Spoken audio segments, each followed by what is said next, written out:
I hope you have unlimited text messaging. By Miss Carr. Chapter 141. Dear Steve. Dear Steve, I got your letter. All of them, actually, even the ones that you didn't like. You should probably know that the princess set the nanopaper to directly stream what you were writing. She was worried that you wouldn't send me the letter, so she let me read some of your rough drafts under my therapist's supervision, of course. Actually, I was afraid you were never going to send a letter. It's just like with your art. You were never satisfied, and you would hate whatever you did, no matter how good you really were. I guess that hasn't changed since the 40s. It's comforting to know that not everything is different, even if I wish your self-esteem had improved in the interim. You shouldn't be afraid to tell me that you have a boyfriend. I knew about Artie for a while, almost since the beginning. We shared an apartment for how long? I saw the bite marks. You bruised like a peach back then.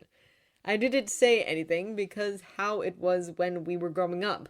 Especially because I knew you still liked dames as well. Maybe I was hoping that if I found you the right one, you would forget about the other part, especially after Artie left. It would have been safer that way. I was wrong. I don't want you to be anything other than yourself. Even if that means you're dating a Stark. I've been told that he is less of a prick than his father, mostly by the princess. I'm not going to ask you what you see in him because I don't want to get punched. Although he does send a very nice apology gift basket. I like the plums. They're hard to get around here. The chocolate was also good. I'm not going to hold him trying to kill me against him. I can't, considering what I did. I'm sorry about that. I really am. The doctors keep explaining to me that I didn't have control or choice in what I did, but that doesn't make the nightmares go away. I don't think they ever will. Maybe they'll just come less often, or maybe the doctors here will teach me more skills to deal with it. We're working on it. I don't hold you accountable for what happened with the train or what happened afterwards. Only Hydra and maybe myself. I'm working on it with the doctors here. I think I would be up for a visit next month. They don't celebrate Christmas here, but I'd rather not be completely alone. The princess visits often, but she's been in America a lot recently. I'm getting to know one of my neighbors, Polly. She's from America too, but I think she'd rather spend Christmas just with her daughter. It's the first one since her husband died. I'm not really ready to meet your boyfriend yet. I'm not sure he is ready to meet with me either due to our history, despite the apology basket. Alcohol would probably need to be involved, and I don't think I can drink. And I've been told that he shouldn't. Again, mostly by the princess. How does she know so much? As for the beginning of your letter, I think for right now, I want to just be James. The kids around here call me White Wolf, but I think James works better. I really don't feel like a Bucky anymore. Too much has happened. I'm not sure who I feel like, but I'm trying to find that person. P.S. When you come, bring pizza. I miss the stuff. The food is good here, but I miss New York. Okay, it's never a good time when you start crying while reading an email. See, this is why I send no emails until you're on the plane tomorrow. You know, unless it meets the apocalypse threshold.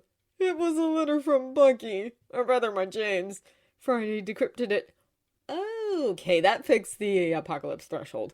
He knew about Artie. Apparently, I'm not good at being sneaky, Steve explained with a sigh. Oh, or best friends just know this stuff. There are very few secrets I can keep from Platypus and Pepperpot. Tony put an arm around him. I'm still shocked that I kept the fact I was dying a secret from everybody.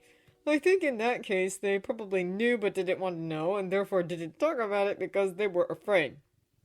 Which explains why so many of my relationships are completely screwed up. You're getting better at it, though. Yes, we've spent more than a week together without a catastrophe, Tony told his boyfriend, leaning over to steal a kiss.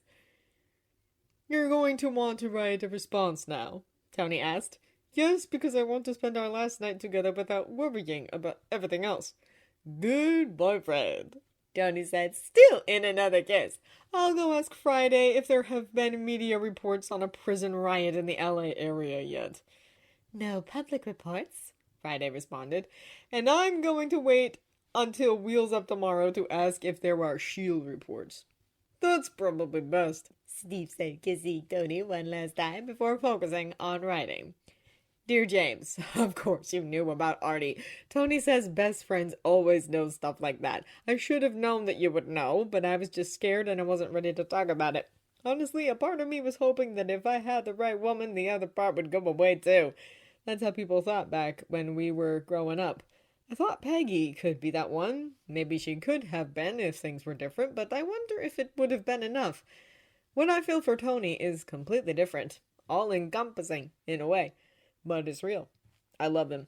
I don't want to think of a world without him there because he makes things better. He makes me better. He's caring and compassionate, and yes, he screws up a lot, but he tries. He never gives up trying to make things better, to fix his own mistakes, and he is aware that he's not perfect.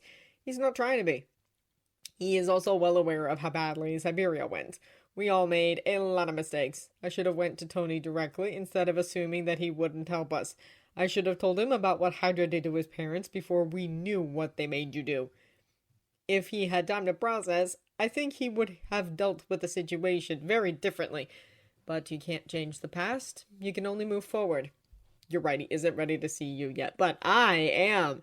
He feels very guilty about the way he acted. However, I would come now if I could, but I'm working on something at the moment that's really important. Also, your doctors want you to have more time to get adjusted, and I respect their decision. But that doesn't mean I don't miss you, because I do. Christmas seems like a good idea. I can afford presents now. I'm not even going to ask Tony how he restored access to my bank accounts for me. And I'm no longer allergic to pine trees, although I guess I'll have to bring a fake one with me. They probably don't have pine trees where you are, and there are rules about bringing in outside plant life from one country to another. P.S. Yes, I'll bring pizza, although it's more likely to be from Italy than New York. The Quinjet has a special feature to keep pizza hot. Thank Tony for that.